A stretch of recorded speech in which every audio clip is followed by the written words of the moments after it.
जिसके पैरों में सारी वसुधा का वैभव लौटता रहता था, वो मित्र का नाम सुनकर नंगे पैर द्वार की ओर भाग पड़ा।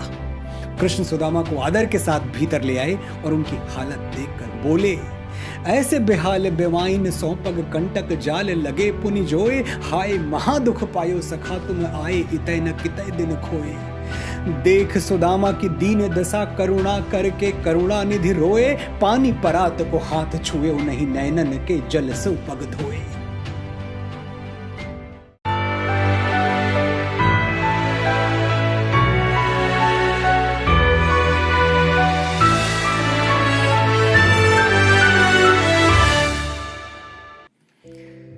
अवधी, वो भाषा जिसमें बाबा तुलसीदास ने रामचरितमानस लिखा और जायसी ने पद्मावत।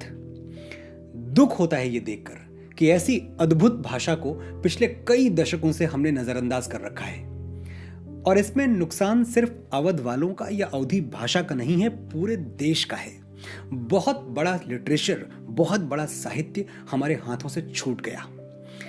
हिंदी भाषा के प्रचलित होने से पहले हमारी सबसे बड़ी साहित्यिक संपदा अवधी और ब्रज भाषा में ही रची गई। सरकारी तौर पे अवधी को बोली का दर्जा दिया जाता है, भाषा का नहीं। लेकिन भाषा विज्ञान जानने वाले एक आवाज में कहते हैं कि अवधी सिर्फ बोली नहीं, एक भरी पूरी व्याकरण सिद्ध भाषा है। अगर ये सिर्फ बोली होती तो इसमें महानतम साहित्य की रचना करना असंभव हो जाता, क्योंकि हर बोली की तरह इसका शब्द संसार भी छोटा होता।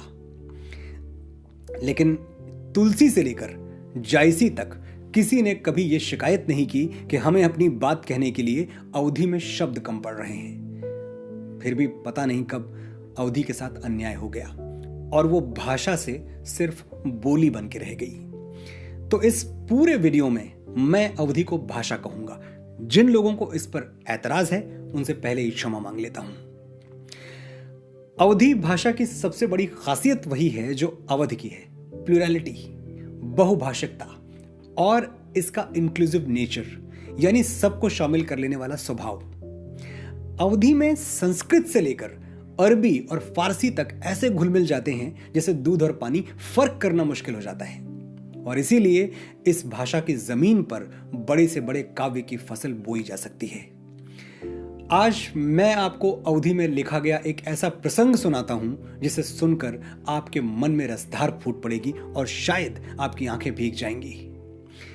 वाकया है कृष्ण और सुदामा की दोस्ती का। महर्षि संदीपनी के आश्रम में कृष्ण और सुदामा साथ पढ़ते थे। वहां ना कोई छोटा था ना कोई बड़ा, दोनों गुरु भाई थे, सखा थे। फिर समय बीता, कृष्ण द्वारिकाधीश हो गए, द्वारिका के राजा, और सुदामा की दशा और दयनीय होती चली गई। ऐसा भी समय आया जब 2 वक्त का भोजन भी दुर्लभ हो गया। सुदामा की पत्नी सुशीला ने उनसे कहा, तुम्हारा मित्र द्वारिका का राजा है, जाओ मिलो उससे, बताओ अपनी दीन दशा, वो जरूर तुम्हारी मदद करेगा। जाओ और कृष्ण से थोड़ा धन ले आओ। सुदामा के लिए ज्ञान सर्वोपरि था और धन धूल समान। ज्ञान और धन का अंतर वो कैसे समझाते हैं अपनी पत्नी को, सुनिए महाकवि नरोत्तम दास के शब्दों में और उस अवधी भाषा में जिसे इस धरती की श्रेष्ठतम भाषाओं में शामिल किया जाना चाहिए। शिक्षक हों सिगरे जग के तीय, ताको कहां अब देती है शिक्षा। शिक्षक हों सिगरे जग के तीय, ताको कहां अब देती है शिक्षा। जे तप कै परलोक सुधारत, संपत्ति की तिनके नहीं इच्छा। सारी दुनिया को मैं शिक्षा देता हूं और तुम मुझे शिक्षा दे रही हो। जिसको तपस्या से अपना परलोक सुधारना हो वो अपने लिए धन की इच्छा कब करता है। मेरे हिये हरि के पद पंकज, बार हजार ल देख परीक्षा। मेरे हृदय में भगवान के चरण कमल रहते हैं, चाहो तो हजारों बार परीक्षा लेके देख लो। मेरे हिये हृदय, मेरे हिये हरि के पद पंकज, कमल जैसे चरण। मेरे हिये हरि के पद पंकज, बार हजार ले देख परीक्षा।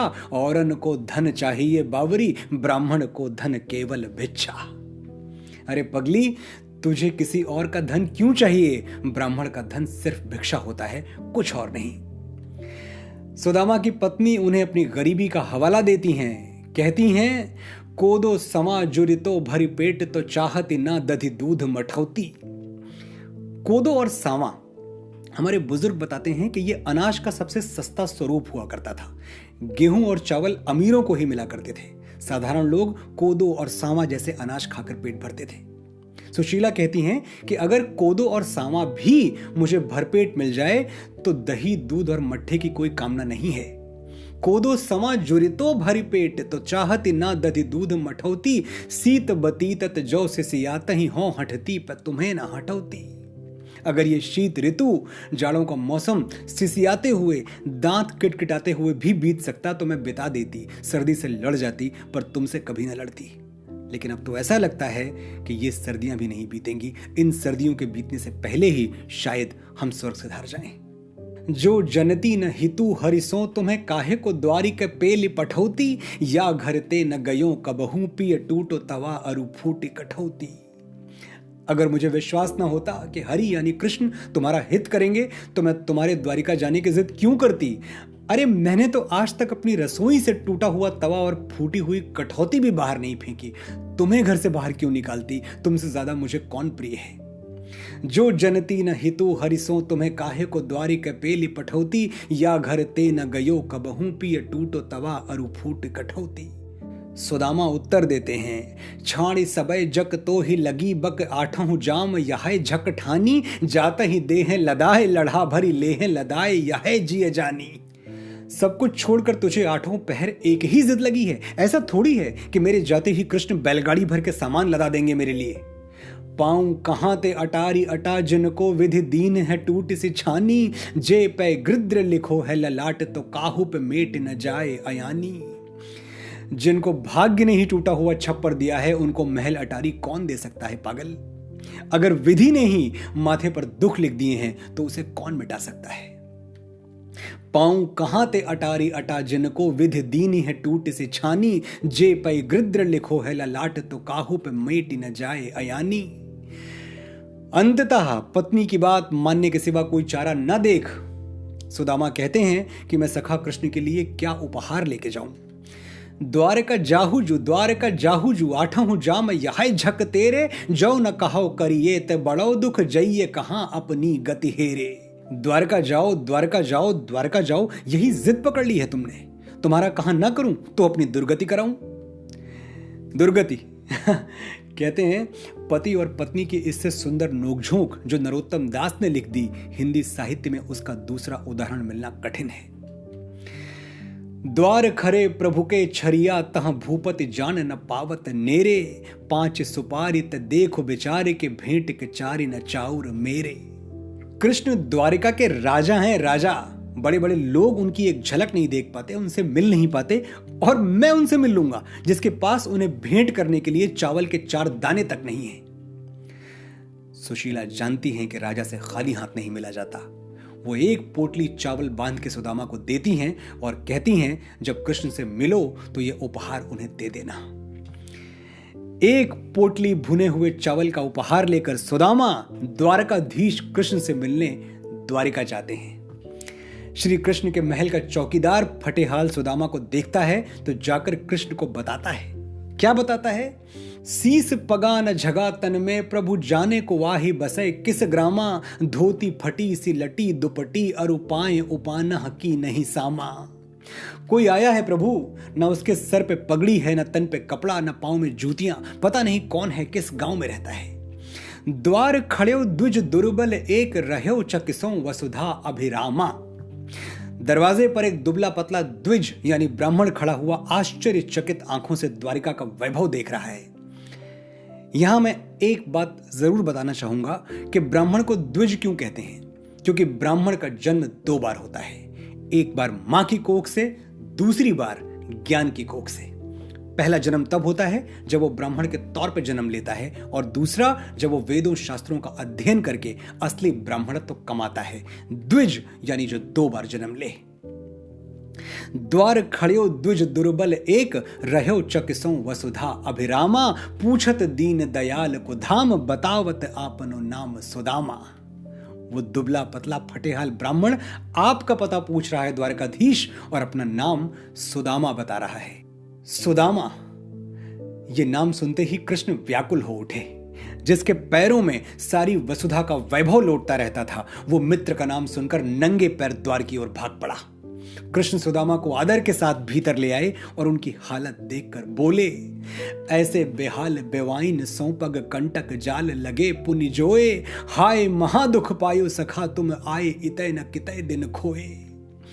तुम्हारे पैरों में कितनी बिवाइयां फटी हैं और कितने कांटे चुभे हैं मित्र, इतना भीषण दुख सहते रहे और कभी मेरे पास नहीं आए।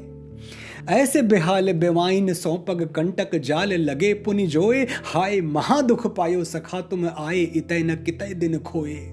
देख सुदामा की दीन दशा करुणा करके करुणा निधि रोए, पानी परात को हाथ छुए नहीं नैनन के जल से पग धोए।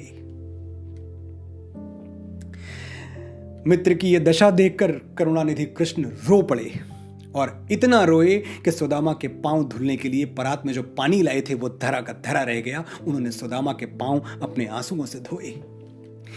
देख सुदामा के दीन दशा करुणा करके करुणा निधि रोए, पानी परात को हाथ छुयो नहीं नैनन के जल से पग धोए।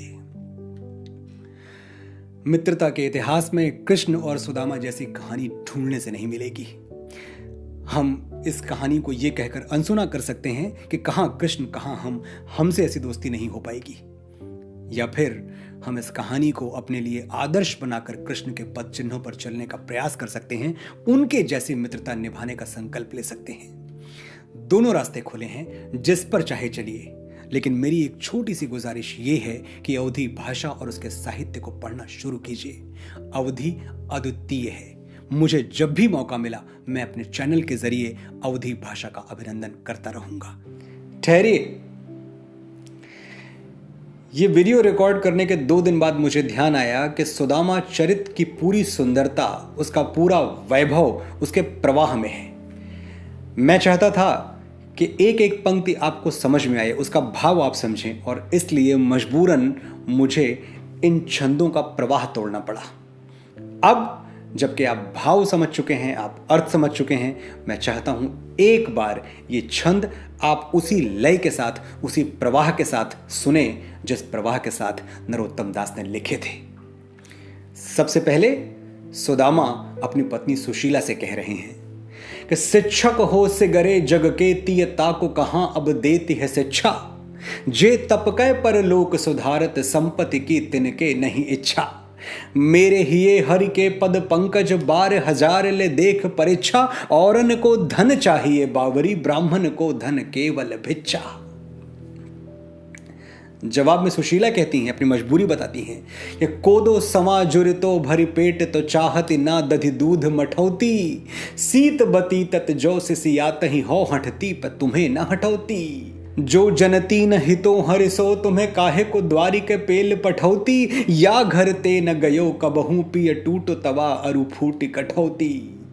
सुदामा समझाते हैं सुशीला को कि छाड़ी सबय जक तो ही लगी बक, आठहु जाम यहे झक ठानी, जाता ही देहें लदाए लढ़ा भरी लहे लदाए यहे जिय जानी।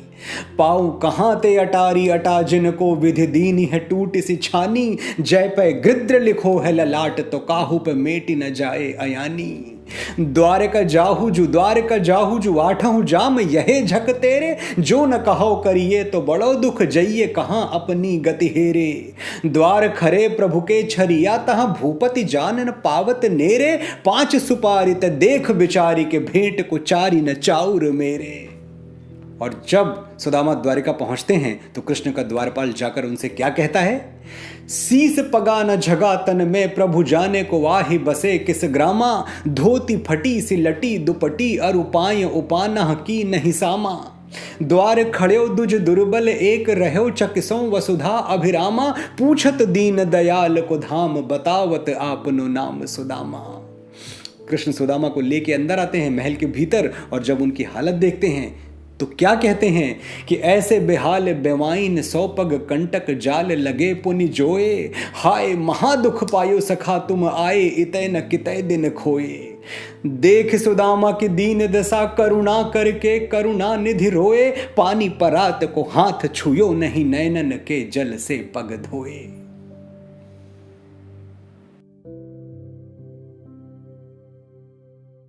आज हमारी छतों पे सावन